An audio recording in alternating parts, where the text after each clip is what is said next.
নমস্কার বন্ধুরা, আজকের ভিডিওটি প্রতিটি ভোটারের জন্য অত্যন্ত গুরুত্বপূর্ণ। বিশেষ করে যারা ইলেকশন কমিশন অফ ইন্ডিয়ার পক্ষ থেকে হিয়ারিং এর নোটিশ পাচ্ছেন তাদের জন্য আগামী 27শে ডিসেম্বর থেকে এই হিয়ারিং প্রক্রিয়া শুরু হচ্ছে।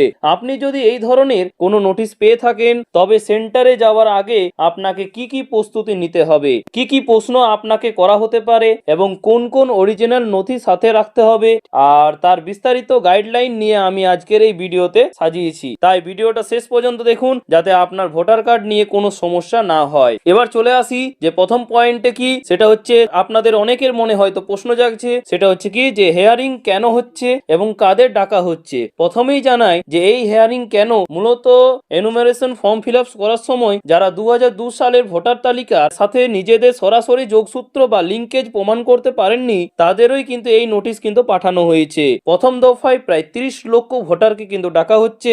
ইলেকশন কমিশন নিশ্চিত হতে চাইছে যে আপনি একজন প্রকৃত ভোটার কিনা, ঠিক আছে। আর হ্যাঁ, আপনার বিএলও আপনাকে নির্দিষ্ট স্কুল বা সরকারি অফিসের ঠিকানা কিন্তু জানিয়ে দেবেন যেখানে আপনাকে উপস্থিত হতে হবে। এবার বলে চলে আসি যে হিয়ারিং রুমে আপনাকে কি জিজ্ঞাসা করা হবে, ঠিক আছে। এটা হচ্ছে সেকেন্ড পয়েন্ট, সেটা আপনাদের সামনে জানিয়ে দিচ্ছি। প্রথম হচ্ছে যে হিয়ারিং সেন্টারে ঢোকার পর অফিসাররা আপনার কাছে প্রাথমিক কিছু তথ্য জানতে চাইবেন।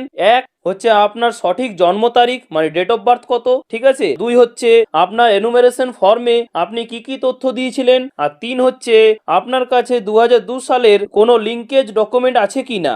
এবার বলে রাখি যে আপনার এনুমারেশন ফর্মে যে কপিটি বিএলও স্ট্যাম্প দিয়ে ফেরত দিয়েছিল, ঠিক আছে, সেটি অবশ্যই কিন্তু সাথে রাখবেন, ঠিক আছে। এটা কিন্তু খুব গুরুত্বপূর্ণ।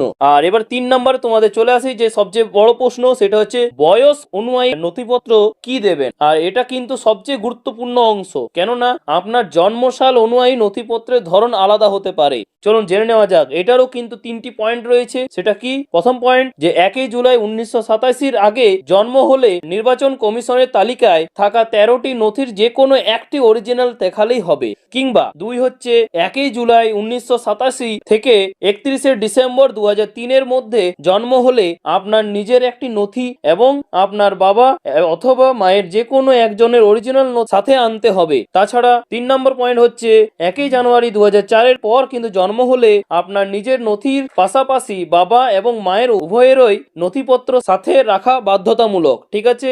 এবার চলে আসি সবচেয়ে বড় এবং গুরুত্বপূর্ণ অংশে, সেটা হচ্ছে 4 নম্বরে। চলো জেনে নেওয়া যাক যে প্রয়োজনীয় 13টি নথির তালিকা কি কি ডকুমেন্টস নিয়ে যাবে। দেখো, ইলেকশন কমিশন অনুমোদিত 13টি প্রধান নথি হলো, সেটা হচ্ছে এক হচ্ছে পেনশন হোল্ডারদের ক্ষেত্রে পিবিও বা রিটায়ারমেন্ট কাগজ, ঠিক আছে। আর 2 হচ্ছে 1987 সালের আগের কোন সরকারি কিংবা ব্যাংক কিংবা এলআইসির ডকুমেন্ট। 3 নম্বর হচ্ছে বার্থ সার্টিফিকেট। আর 4 নম্বর হচ্ছে তোমাদের নিয়ে যেতে হবে পাসপোর্ট, না হলে 5 নম্বর হচ্ছে মাধ্যমিক বা উচ্চতর শিক্ষার সার্টিফিকেট যেমন অ্যাডমিট কিংবা মার্কশিট। আর 6 নম্বর হচ্ছে স্থায়ী বাসিন্দার সার্টিফিকেট মানে পিআরসি। 7 নম্বর হচ্ছে কাস্ট সার্টিফিকেট মানে এসসি এসটি ওবিসি যদি কোনো কাস্ট সার্টিফিকেট থাকে তাহলে ওটাতেই কিন্তু আপনাদের হয়ে যাবে। 8 নম্বর হচ্ছে ফরেস্ট রাইট সার্টিফিকেট। আর তারপর 9 নম্বর হচ্ছে এনআরসি সার্টিফিকেট যদি থাকে, ঠিক আছে, নাহলে কিন্তু এটা প্রয়োজন নেই। 10 নম্বর হচ্ছে ফ্যামিলি রেজিস্টার বা পরিবার পরিচয়পত্র, ঠিক আছে। আর 11 নম্বর হচ্ছে জমি বা বসত বাড়ির সরকারি অ্যালটমেন্ট সার্টিফিকেট। আর না হলে 12 নম্বর হচ্ছে 2002 সালের ভোটার লিস্টে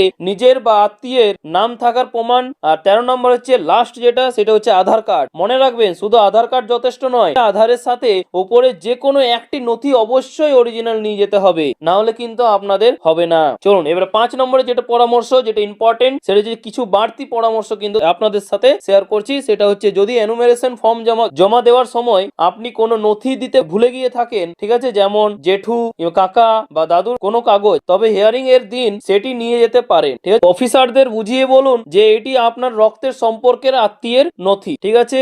আর আপনাদের কাছে যত বেশি সাপোর্টিং ডকুমেন্ট থাকবে আপনার ভোটার তালিকায় নাম থাকা ততটাই নিশ্চিত হবে। আর ঠিক আছে, আশা করি আজকের এই তথ্যগুলো আপনাদের কাজে আসবে। হিয়ারিং সংক্রান্ত আরো আপডেট পেতে আমাদের চ্যানেলের সাথে থাকুন। ভিডিওটা ভালো লাগলে লাইক করুন এবং বন্ধুদের সাথে শেয়ার করে তাদেরকেও কিন্তু সচেতন করুন, ঠিক আছে। দেখা হচ্ছে পরের ভিডিওতে। ধন্যবাদ, ভালো থাকুন, সুস্থ থাকুন।